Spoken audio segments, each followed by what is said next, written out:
Hello, my name is Louis Averhoff. I'm a part of the chat system team, and today I'm going to be showcasing the completion of User Story 2859 Start Shine client. So first thing I'm going to do, I'm going to go to Mingle, and so this is the description and the steps and criteria for the start chat. So pretty much as a client, after searching for an agent, I would like to start a private chat with an agent to begin the conversation. So what should happen is that once the client has clicked on an agent panel, it should pop up. The system should display a chat box. The client should be able to close the chat box, and you should be able to open and send messages only to the agent. The message shouldn't go to any other conversation. So that's first. I'm first going to go through the feature document and show how everything works.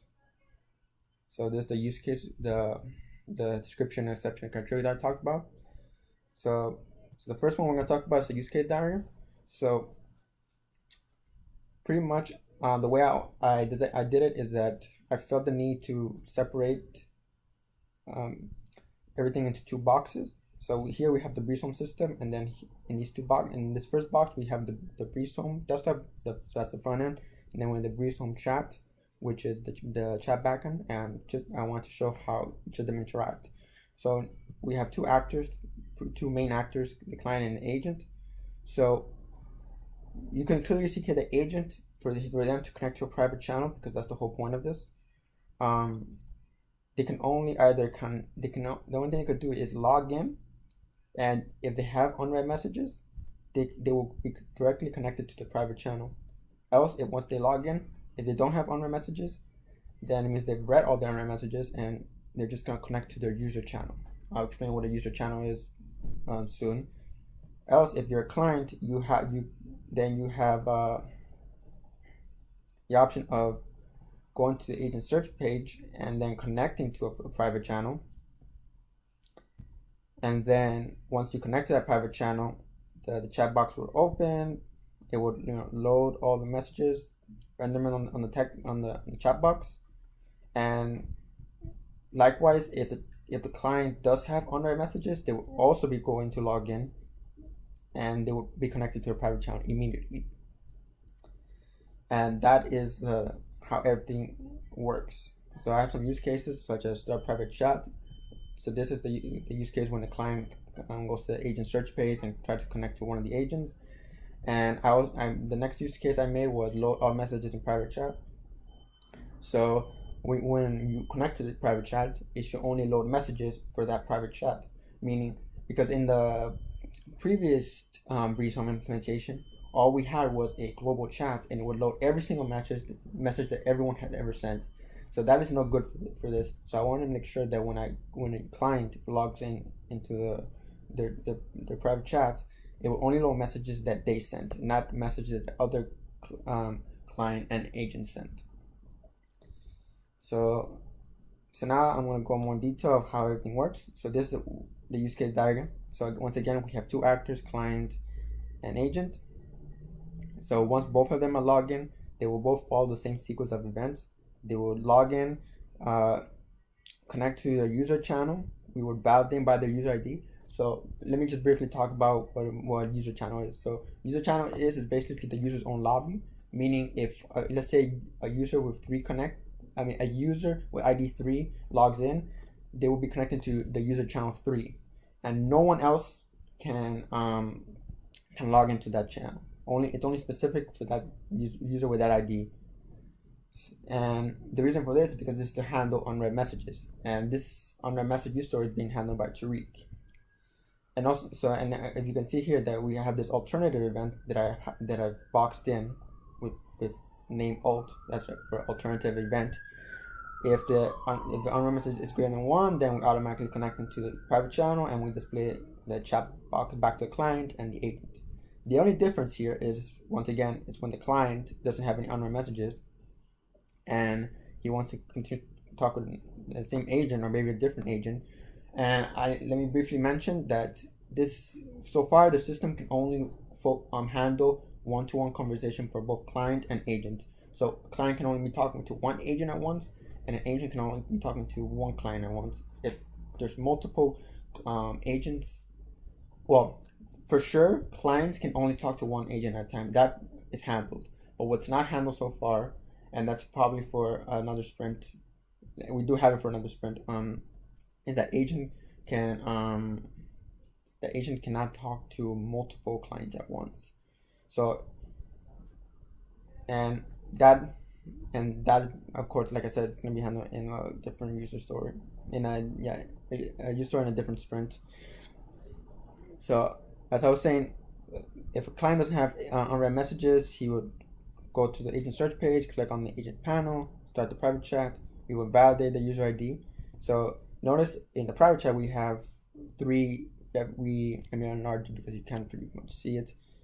We have something called private channel 323. So 323 is the identifier, and we know that this private chat is specific to user 23 and user 23.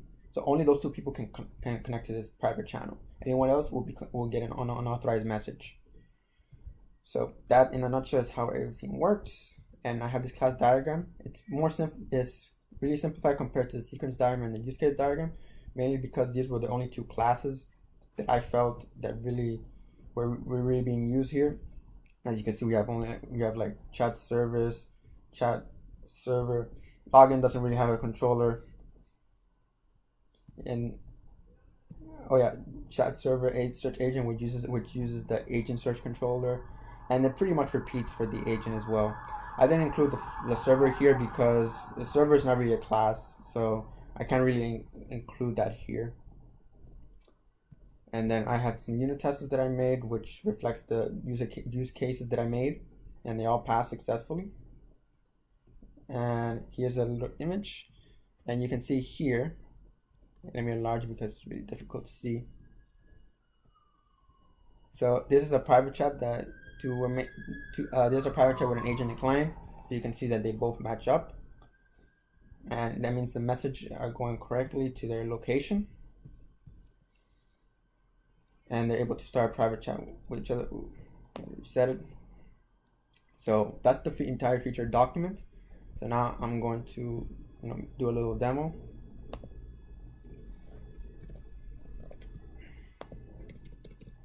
And it's probably going to be a little laggy because my Surface tablet isn't up to par. So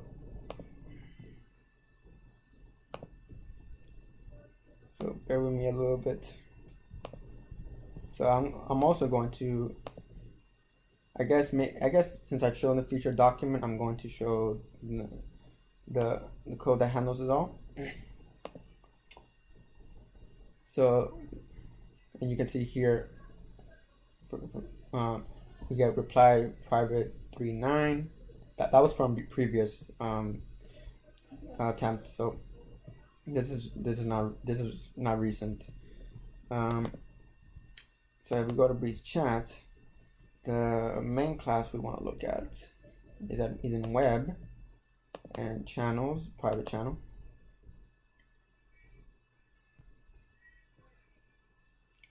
So to break this down, we have two main functions, the join function and the handle. These are both events in Elixir that are handled by Elixir. So notice here we have private : user string. So private : user string is going to pattern match with the word private and whatever is in user string.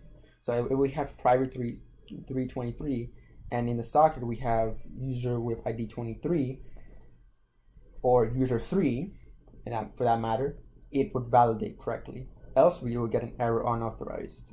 And if it is valid, like the user ID is valid, we will call this function load all messages, which will only load messages for that channel. And the way I do that is that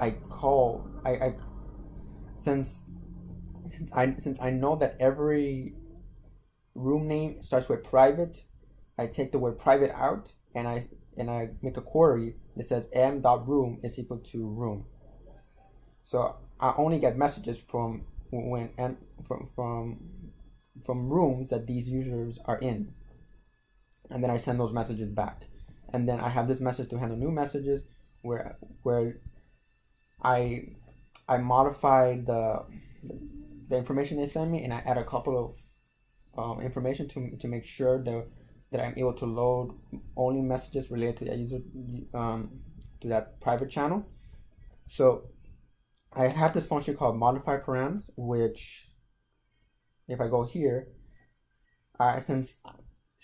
so this is something I need to explain. So in the previous implementation, the toID in the message table, which I will be showing soon, was null. It was always null, and the reason why is because it was never being sent to anyone. But now, since we have a private chat, we do know where this message is going. So we need to add that data to the database. So I need to do is I need to remove private. I need to split it by a colon because they're all matched together by a colon. I need to delete the user's ID and then get the first one. So that is the toID. Then once again, I need to remove private, and then I add all this information to my change set.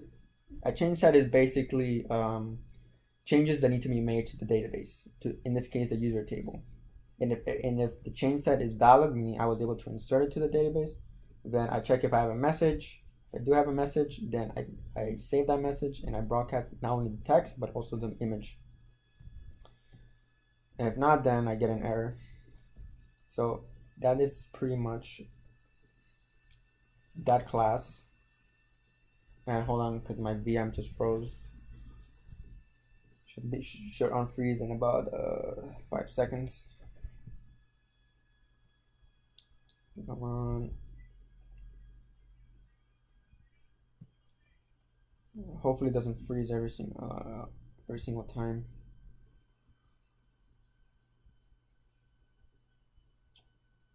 Come on. There you go. It froze. Okay, so user channel, that's not really important. That's being handled by Tariq. That's for the unread message user story. The last thing I want to show you here is the model. So this is what makes everything work together, is this model here. So I have this field. So what I did is I added this field called room, because now we're not in a global lobby anymore. We're doing private chat. So we need to have a concept of a room. And it's delivered. This is for the unread message user story, again being handled by Tariq. And nothing pretty much changed here. So I think I have some messages here, which I'm going to delete just to showcase my user story. So if we look at an example here,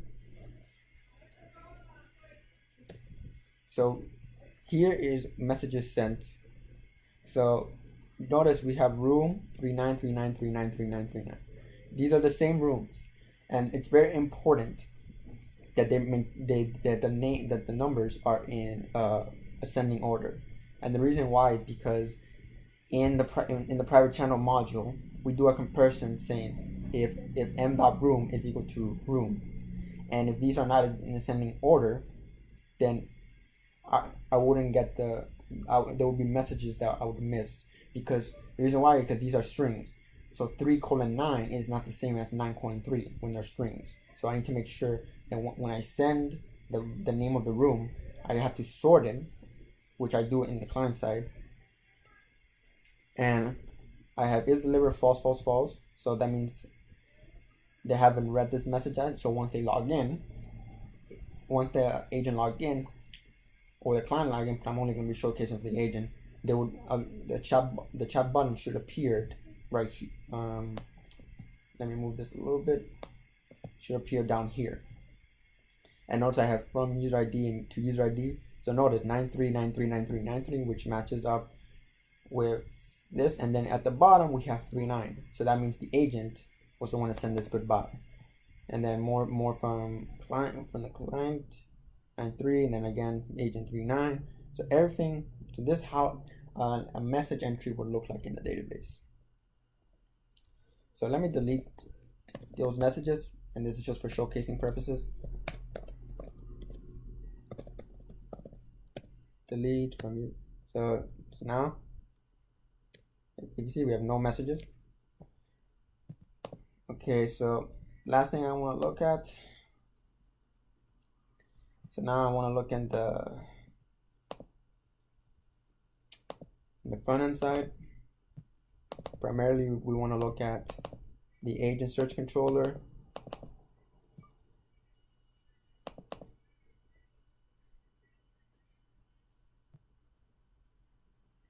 and we want to look at the chat service,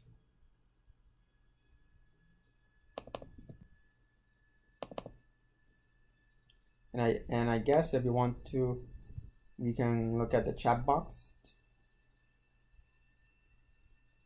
Oh yeah, it's a directive.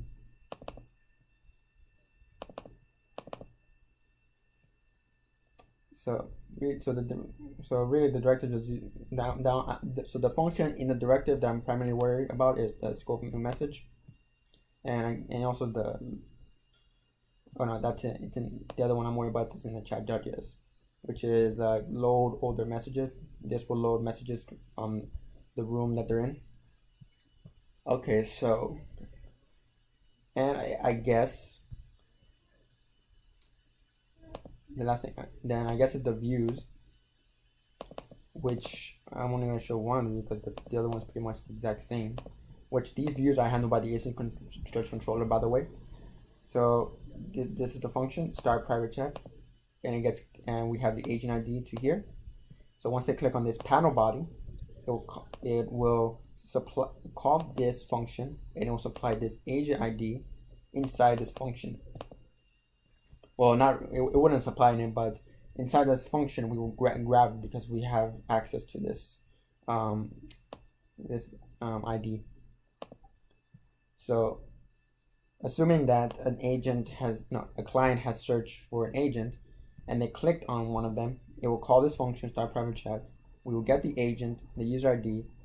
So this is the method I was talking about, where we have to make sure that when we create the private channel room, that the name of the room is in ascending order. So if we have, for example, user ID 9 and agent 3, then the name of the room should be 39. The reason why is because in some cases we would have room 39 and then room 93, which if they're strings, they're not going to be equal, even though they have the same IDs. Because remember, in the private channel, for a person to be authorized in the private channel, they just have to have one of those IDs. So if we have 329, only user 3 or user 23 can go inside that private chat. So we get the private. So to continue, we get the private chat. We check if it's not null. If it's not null, that means we are in a private chat. And if that topic is the same as the channel name, then we're just joining the same private chat, and there's no point in connecting again. Else, if they're not equal, that means it's a different one. We have to leave the current one we're in and connect to the new one. And then get rid of this console log. So, and of course we have connect to private chat, which is called that function. So these two are pretty much the same. Only the difference is that the user channel cannot receive messages. All it knows is that, oh, do I have unread messages? No. Okay. Do I have unread messages? Yes. Okay. Display the chat button with the number of unread messages that I have, which that hasn't been implemented yet. The only thing that has been implemented for unread messages is that if you have unread messages, it displays the chat box and loads those messages. And then we have to create private channel. Notice that we have those two IDs, we sort them, and then we append private by colon. That colon is also very important. Okay, so I think that's about it.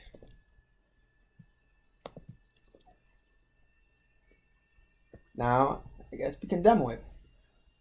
And then once we demo it, I'll show you that we did indeed we're able to insert. So hold on, these two need to load.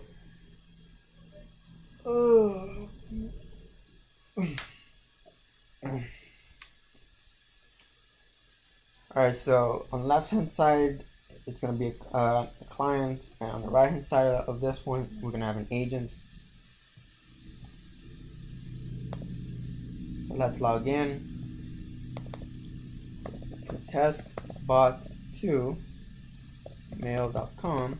This is user ID 9, and in the API I only have 3 agents: user 1, user with ID 1, user with ID 2, and user with ID 3. So if this guy is user ID 9, then obviously he's not an agent, he's a client.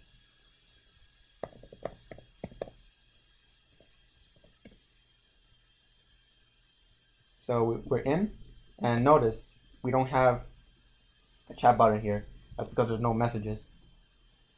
So now if I log in, or not, let me go here. So we want to talk to user 3, which is this one. Notice the chat button popped up. Let's send hello. So we got hello.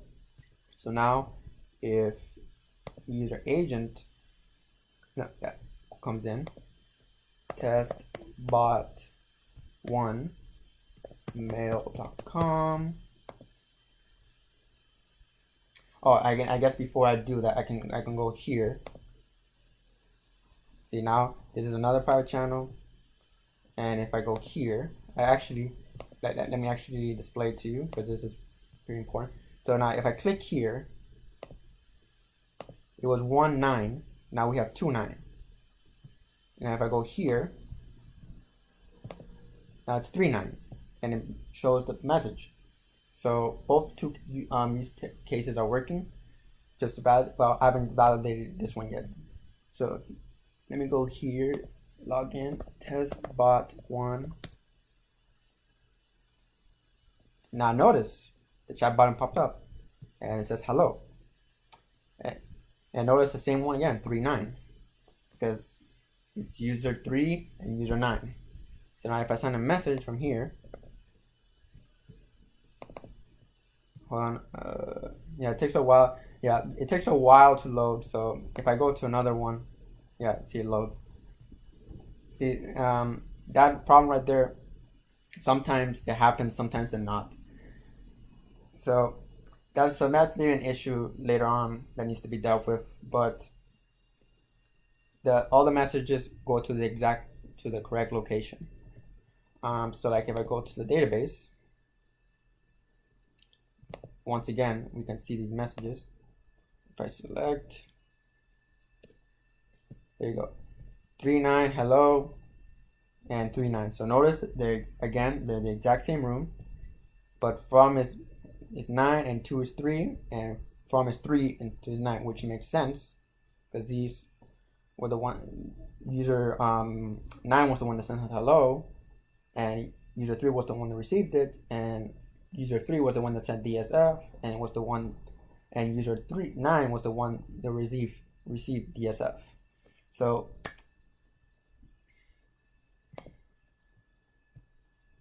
that concludes this long user story. I know it's been long, but it was very important. I showed everything.